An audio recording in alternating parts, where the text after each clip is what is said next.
अगर आप मान लीजिए आप एक बच्चे को डॉक्टर के पास लेके जाते हैं, आपको लगता है कि उसकी तबीयत खराब हो रही है, तो डॉक्टर पूछता है बुखार तो नहीं है, खांसी तो नहीं आ रही, ठंड तो नहीं लग रही, पेट तो नहीं खराब, भूख कैसी है।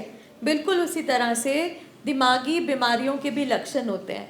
तो जब दूसरे दूसरे बोल रहे थे तो कहीं ना कहीं सबकी बातें मिलती जुलती थी, क्योंकि हर पेशेंट जो यहाँ पर बैठा है उसको दिमागी बीमारी है।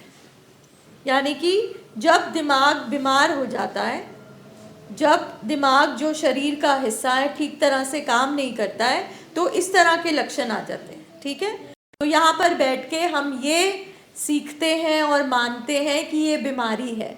फिर ये कैसी बीमारी है, ठीक है, ये बीमारी जो है इसके बारे में हमें नॉलेज नहीं है।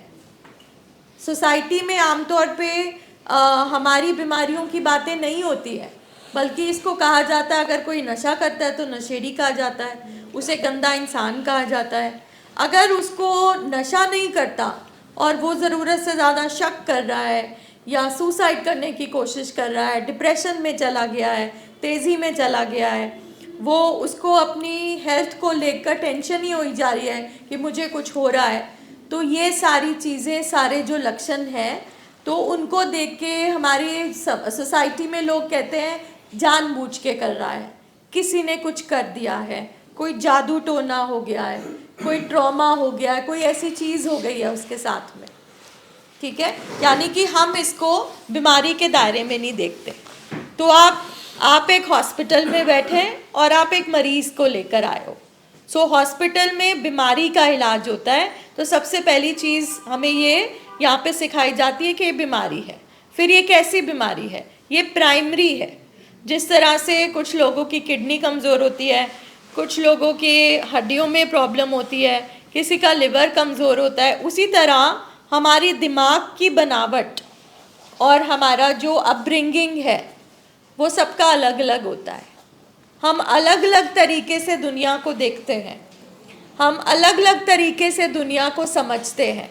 ज़िंदगी जीने के हम सबके बल अलग अलग हैं। ठीक है, तो दूसरी, तो इसको WHO कहते हैं प्राइमरी इलनेस है। प्राइमरी जन्मांतरों की हम इस तरह से थे, फिर हमें कैसा माहौल मिला, हमारे जीन्स कैसे थे, पिता पुरखी क्या बातें थी। ठीक है, फिर ये क्रॉनिक है, अगर हमारे अंदर आई है तो हमारे अंदर ही रहेगी ना। सो मरते दम तक हमारे अंदर ये कंडीशन है कि हम ये बीमारी में जा सकते हैं। तीसरा हो गया प्रोग्रेसिव और फेटल, अगर इसका इलाज नहीं हो तो ये बढ़ती रहती है। चौथी स्टेज पे इसका इलाज नहीं होता और ये बीमारी किसी ना किसी रूप में जानलेवा हो सकती है। अगर आप ड्रग्स करते हैं तो ओवरडोज हो सकती है, नशे की हालत में एक्सीडेंट हो सकता है, झगड़े हो सकते हैं, ठीक है, जानलेवा कोई भी इंसिडेंट हो सकता है, सुसाइड हो सकती है। हमारे पेशेंट अपना नुकसान भी कर सकते हैं, दूसरे का भी कर सकते हैं।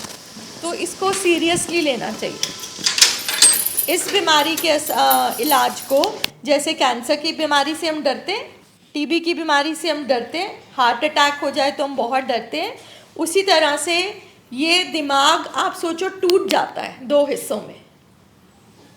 ठीक है, तो इसका इलाज बहुत ज़रूरी है।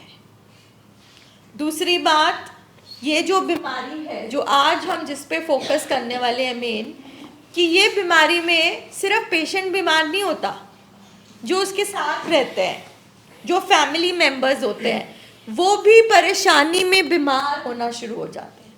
मान लीजिए हमारा पेशेंट डिप्रेशन का पेशेंट है या बाइपोलर का पेशेंट है और उसका दिमाग तेज़ी में चला जाता है, उसके दिमाग में जो डोपामिन नाम का केमिकल है वो इतना बढ़ जाता है कि वो मार धाड़ पे आ जाता है, वो चीज़ें तोड़ता है, वो पेशेंट अपने घर वालों को मारता है, अग्रेसिव हो जाता है। ठीक है, तो इस स्टेज में जो ये करता है, अब जाहिर है अगर एक माँ को उसका बेटा मार रहा है बीमारी में, तो माँ को अच्छा तो नहीं लगेगा, क्योंकि माँ को नहीं समझ आ रहा है ये बीमार कर रहा है, ये बीमारी कर रही है। वो माँ समझेगी ये बेटा मेरे साथ ऐसे कैसे कर सकता है। तो उसकी वजह से जो माँ है उसका भी दिल दुखेगा, उसके भी परेशानी होगी, उसका भी खाना पीना सोना उठना डर आ जाएगा उसके अंदर। तो तभी WHO इसको फैमिली डिजीज बोलती है कि एक पेशेंट रिसर्च के अकॉर्डिंग आसपास उसके 25 लोग कम से कम बीमार होते हैं। तो अगर हमारे पेशेंट की बीमारी के लक्षण हैं और WHO को मानना है कि परिवार भी थक कर परेशान होकर बीमार हो जाता है, तो हमारे भी लक्षण वही हो जाते हैं। ठीक है, आपने बोला पेशेंट चिड़चिड़ा हो जाता है, तो परिवार वाला कौन कौन चिड़चिड़ा हो जाता है? ठीक है, अगर पेशेंट हमसे कट जाता है, हम भी दुनिया से और बाकी चीज़ों से कट जाते हैं। अगर पेशेंट को नींद नहीं आती तो हमें भी नींद नहीं आती, हम भी शर्मिंदगी महसूस करते हैं, दर्द महसूस करते हैं। ठीक है, तो ये प्रोग्राम हमें ये सिखाता है कि आप, सबसे पहले बताता है कि आप आए तो हैं अपने पेशेंट को ठीक करने, इलाज करवाने, मगर हम आपको ये बताते हैं अपनी रिसर्च के बेसिस पे कि आप भी बहुत हद तक बीमार हो चुके हैं।